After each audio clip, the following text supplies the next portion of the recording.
siempre nos ha tocado vivir pues, momentos desagradables que usted de pronto le dé una noticia tan chocante, sobre todo cuando no lo esperamos porque los síntomas o el cuadro clínico no es lo más florido. Decirle a un paciente que tiene una enfermedad maligna ya representa una cruz. Ya eso es tener en tu cabeza un diagnóstico que siempre pensamos que va a ser fatal. No todos tienen un desenlace fatal, incluso los niños tienen una asimilación de la quimioterapia, una asimilación de los procesos muy buena.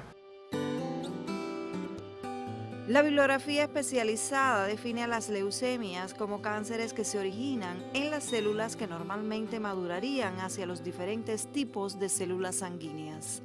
Con más frecuencia se originan en formas tempranas de glóbulos blancos, pero algunas comienzan en otros tipos de células sanguíneas. Existen varias formas de leucemia que se dividen basándose principalmente en si es aguda, o sea, de crecimiento rápido, o crónica, de crecimiento más lento. Además, si se inicia en células mieloides o linfoides. Cuando los médicos saben el tipo específico que padece la persona, pueden hacer un mejor pronóstico y seleccionar el mejor tratamiento. Hoy nos acercaremos a una de las formas de esta enfermedad.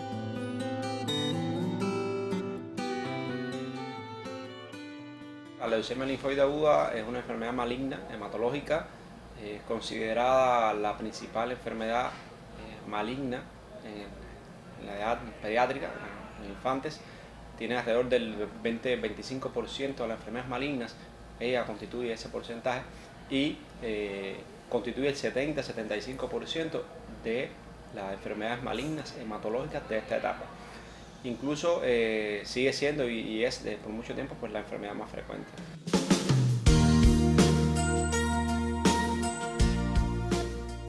Se caracteriza por una proliferación clonal de células linfoides, que es la célula que le da origen a esta enfermedad y que bueno, puede dividirse teniendo en cuenta la clasificación inmunológica de este tipo celular.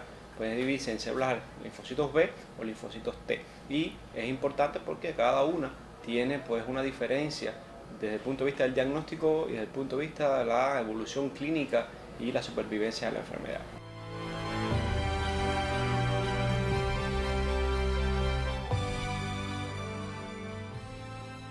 Algunos síntomas pueden pasar desapercibidos, otros síntomas pueden ser considerados como solapados, así que pasan desapercibidos por la familia, no así para el personal médico en muchas ocasiones, y hay síntomas que son muy floridos. El paciente puede venir con síntomas generales, que pueden ser decaimiento, pérdida del apetito, mal estado general, y esos ciertamente son síntomas muy banales, son síntomas que no se asocian a una enfermedad específica, y esa puede ser la única manifestación clínica que ellos pudieran estar presentando.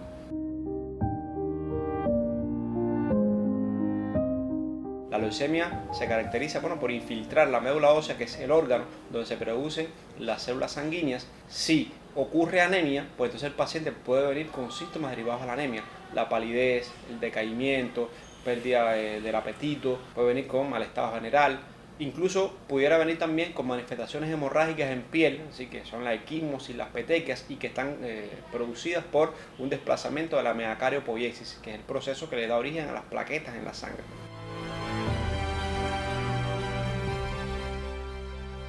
Puede haber aumento de los ganglios linfáticos, que es uno de los síntomas más frecuentes.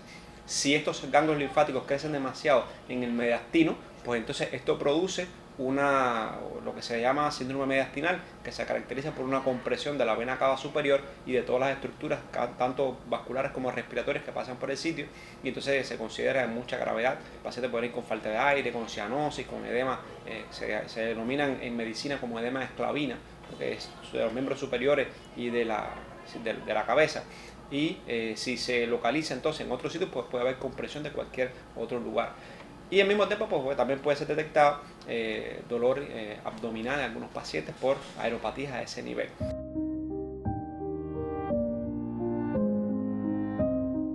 En los niños también se describe el dolor óseo de larga duración, puede haber artralgias y puede haber infiltración del periósteo, es decir, de los huesos, y eso también puede producir pérdida en la marcha de algunos pacientes. Esas pueden ser las manifestaciones clínicas que ellos pudieran tener. Para diagnosticarla siempre debemos aplicar el método clínico. Así que usted debe interrogar al paciente, debe buscar orientación sobre síntomas que nos hagan pensar en la enfermedad. Lo importante entonces es hacer el diagnóstico a través de estudios de sangre periférica y de la médula ósea.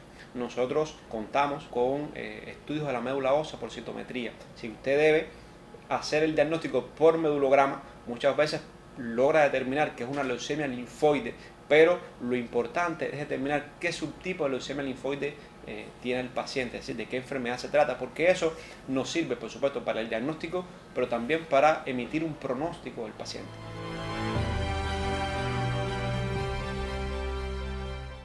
Luego se pasa a hacer un medulograma, hacemos un medulograma o una biopsia de médula ósea en dependencia de la necesidad o de la extracción o no de material medular. Hacemos un medulograma y en ese medulograma entonces pues vemos la infiltración de más de un 20% de blastos. Entonces ya con eso tenemos para diagnosticar la enfermedad. Y al mismo tiempo pues se obtiene entonces material para estudios de citometría, estudios citogenéticos y de biología molecular que en nuestro país se realizan en La Habana. Nosotros siempre obtenemos muestras a nivel hospitalario, las enviamos a La Habana, entonces eso se estudia y en un lapso de 7, 10 días, que eso puede ser variable, pues entonces tenemos el diagnóstico confirmatorio de la enfermedad. Las leucemias linfoides T tienen pues una supervivencia peor, tienen una menor respuesta al tratamiento y las B pues algunas son de muy buen pronóstico. Al mismo tiempo existen estudios citogenéticos que usted le hace a las células y que determinan también el pronóstico. Hay translocaciones cromosómicas que son de mal pronóstico y que estudiarlas entonces pues nos permite emitir un mejor criterio sobre la enfermedad y por supuesto también se pueden cambiar algunos protocolos de tratamiento.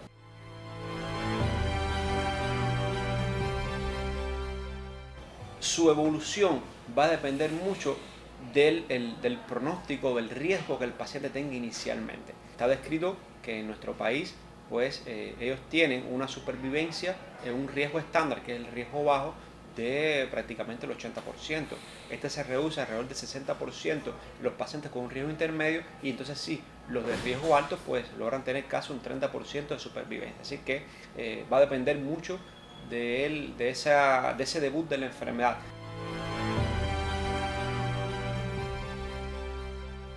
Los pacientes pediátricos no se tratan acá, están casi todos centralizados en algunas áreas. Nosotros pues estamos o debemos derivar los pacientes a Santa Clara, que además cuenta con un centro especializado y con un personal muy preparado para asumir a estos pacientes. El tratamiento es un tratamiento largo en el tiempo, que suele ser entre 2 y 2 años y medio. Se divide en 3 fases. Una fase de inducción a la remisión, es decir que ahí comenzamos con el esquema de quimioterapia. Es un esquema de poliquimioterapia porque vamos a usar varias drogas citostáticas en este paciente, en este tipo de pacientes. Luego se pasa a una fase de consolidación y por último una fase de mantenimiento. La fase de mantenimiento es una fase que se realiza en el hogar. Una vez que ya usted ha obtenido la remisión, pues el paciente se mantiene en su casa con quimioterapia generalmente por vía oral y se sigue en consulta.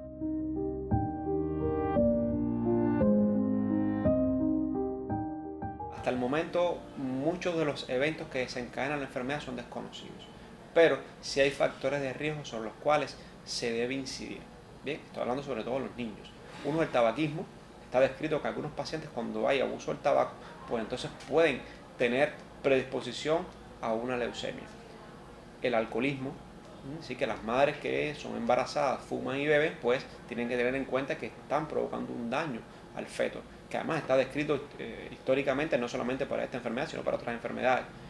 La exposición a radiaciones ionizantes, exposición mantenida a rayos X, y que por eso son el riesgo que a veces no se entiende la dimensión del cuidado que hay que tener con estos factores.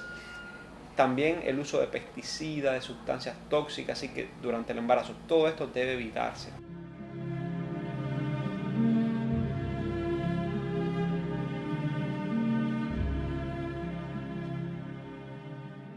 Se genera una gran satisfacción que usted logre salvar una vida que es útil para el futuro. Hay pacientes que tal vez usted no pueda lograr la remisión, pero entonces lo que tenemos que hacer es mejorar la calidad de vida. Y que, bueno, pues el tiempo que vayamos a estarlo viendo, que vaya a estar con su familia porque sea el mejor. Eso también hay que tenerlo en cuenta. Hay que saber lidiar con esas noticias y yo siempre le digo a los familiares que siempre hay que trabajar con optimismo, aunque el pronóstico sea adverso.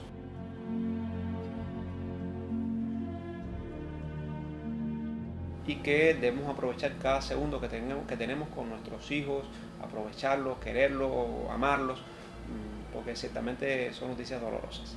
Y con la idea de que usted lo va a mejorar y lo va a curar. Y por supuesto, cuando se va a su casa y es un niño que pasa por ese trance tan doloroso, y a veces son tan pequeños que no se dan cuenta, y los que pasan por el trance doloroso son los familiares. Cuando eso sucede, eso es muy importante, es satisfactorio, es placentero. Yo creo que se establece un rapport entre la familia, el paciente y los médicos que permanece toda la vida.